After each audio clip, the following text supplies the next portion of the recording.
So hello friends, welcome to Technical Field Studies. So বন্ধুসকল আজি আমি কথা পাতিম আৰু এখন চাকৰি এক্সামিনেশ্যনৰ বিষয়ে মানে এয়াৰ ফ'ৰ্চৰ এটা এক্সাম আছে এক্সাম হ'ব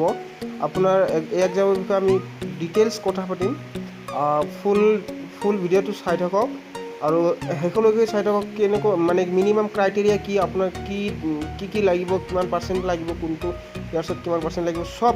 ডিটেইলছ কথা পাতিম সব ভিডিঅ' শেষলৈকে চাই থাকক আৰু যদি আপুনি নিবনুৱা হৈ আছে এতিয়ালৈকে যদি আপুনি BA পাছ MSc পাছ MA পাছ বা BSc পাছ MCom পাছ আপুনি যদি শিক্ষিত নিবনুৱা হৈ আছে তেনেহ'লে এতিয়া চেনেলটো ছাবস্ক্ৰাইব কৰক কাৰণ নতুন যিমান চাকৰিৰ নটিফিকেশ্যন সবৰ আগত এইটো চেনেলতে পাই থাকিব চ' বন্ধুসকল নেম অফ এক্সামিনেশ্যন মানে এয়াৰ ফ'ৰ্চৰে এক্সামিনেশ্যন হ'ব air force common admission test FCAT 0-2020 মানে এইটো হ'ল এক্সামৰ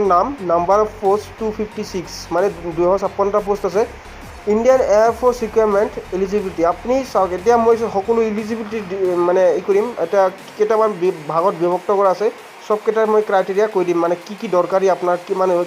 কোৱালিফিকেশ্যনৰ দৰকাৰ চ' এজ লিমিটটো মই কৈ আছোঁ flying branch through' FCAT and NCC special entry 20-24 years মানে আপুনি আপোনাৰ 20ৰ পৰা 24 বছৰ হ'ব লাগিব যোনটো flying branch through' FCAT and NCC special entry এইটোৰ কাৰণে আপোনাৰ 20-24 ইয়াৰ্ছ হ'ব লাগিব so' upper age limit for the candidate holding a valid and current commercial pilot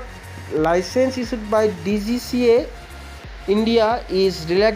relaxable up to 26 years যদি আপোনাৰ কমাৰ্চিয়েল পাইলট লাইচেন্স আছে তেনেহ'লে আপোনাৰ 26 ইয়াৰ্ছলৈকে থাকিলেও হ'ব 26 বছৰলৈকে থাকিলেও হ'ব এইটো ৰিলেক্সেশ্যন কৰা আছে 2 বছৰ ground duty technical and non technical branch 20-26 years as on 01 July 2021 that is born between 02 July 1995 to 01 July 2001 দিয়া আছে কিন্তু যে নহওক আপোনাৰ 20ৰ পৰা 26 বছৰ হ'লে হৈ যাব গ্ৰাউণ্ড ডিউটিৰ কাৰণে চ' এডুকেশ্যন কোৱালিফিকেশ্যনৰ বিষয়ে মই কৈ আছোঁ flying branch candidate should have mandatory pass with a minimum marks 50% it's in maths and physics 10+2 মানে 12 এক্সাম মানে আপোনাৰ 10 পাছ কৰি 2 বছৰ মানে যিয়ে নপঢ়ক আপুনি হাই ছেকেণ্ডেৰী পঢ়ে বা বেলেগ কিবা পঢ়ে কিন্তু আপোনাৰ ফিজিক্স আৰু মেথছত আপোনাৰ 50% মাৰ্কছ থাকিব লাগিব graduation with minimum 3 years degree course in any discipline from a recognize university with a minimum of 60% mark or equivalent চাওক আপোনাৰ যিকোনো ৰিকগনাইজ ইউনিভাৰ্চিটিৰ পৰা আপোনাৰ 60% পাব লাগিব ডিগ্ৰীৰ কাৰণে মানে আপোনাৰ দুটা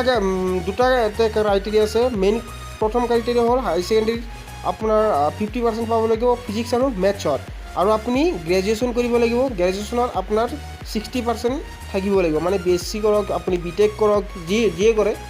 আপোনাৰ 60% থাকিব লাগিব অৰ এইটো আপোনাৰ গ্ৰেজুৱেশ্যনৰ কথা ক'লোঁ এতে অৰ দি আছে BTech degree 4 years course from a recognized university with a minimum 60% marks or equivalent মানে মই কৈছোঁ BTechৰ আপোনাৰ 60% মাৰ্কছটো লাগিব C অপশ্যনত দিয়া আছে candidates who have cleared section A and B examinations of associate membership of Institute of Engineers India or Aeronautical Society of India from a recognized university with a minimum of 60% marks. So, candidate who have cleared sections A and B মানে যোনে দুয়োটা section A আৰু B section মানে clear কৰিছে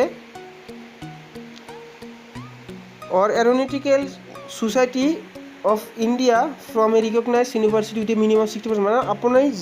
যোনটোৱে নকৰক কিয় আপোনাৰ 60% লাগিব গ্ৰেজুৱেশ্যনত BTech কৰক আৰু BSc কৰক যিয়ে কৰক কিন্তু আপোনাৰ আকৌ মানে এতিয়া দুটা ক্ৰাইটেৰিয়া মানে হাই ছেকেণ্ডেৰীত 50% মাৰ্কছ লাগিব মেথছ আৰু ফিজিক্স মিলি ঠিক আছে তো second ground duty technical branch এইটো টেকনিকেল ব্ৰাঞ্চৰ candidate with a minimum 50% marks in physics and mathematics at class 10+2 level and minimum of 4 years degree graduation integrated post graduation qualification in engineering technology from recognized university or cleared section A and B. Okay, examination of associate membership in of institute engineer.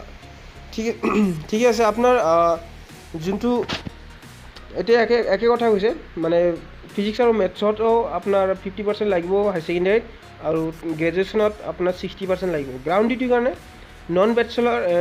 Non technical branches option এত আছে administration pass 10+2 and graduation degree minimum 3 years degree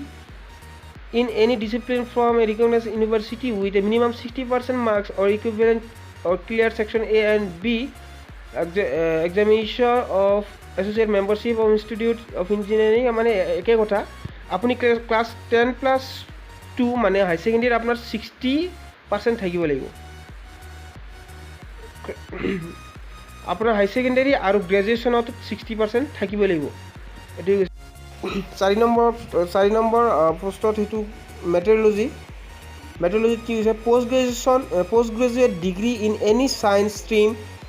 maths statistics geography computer applications environmental science applied physics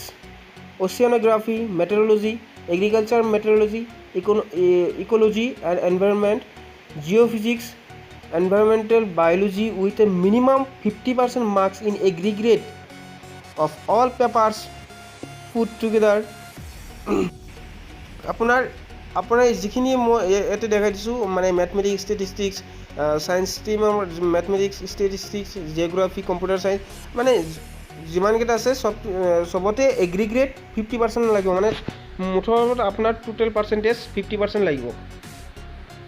এইটো post graduation degree এইটো মানে কিন্তু post graduation degree মানে degree কৰাৰ পিছত আপোনাৰ 2 বছৰ পোষ্ট গ্ৰেজুৱেশ্যন লাগে চ' পোষ্ট গ্ৰেজুৱেশ্যনত আপোনাৰ 50% লাগিব provide maths and physics we studied at graduation level কিন্তু আকৌ maths আৰু physicsত 55% marks লাগিব এইটো কথা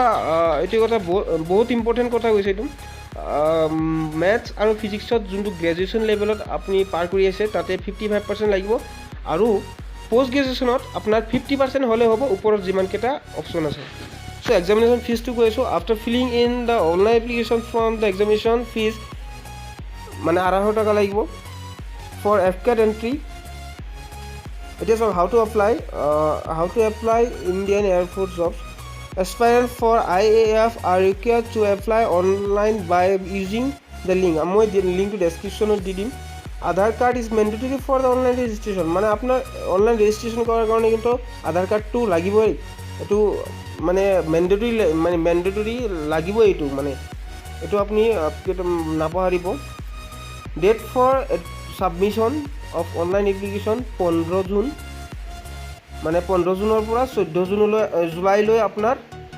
এইটো অনলাইন এপ্লিকেশ্যন চলি থাকিব চ' বন্ধুসকল যদি ভিডিঅ'টো ভাল লাগিছে তেনেহ'লে ছাবস্ক্ৰাইব কৰক আমাৰ চেনেল আৰু বন্ধুসকলে শ্বেয়াৰ কৰক আৰু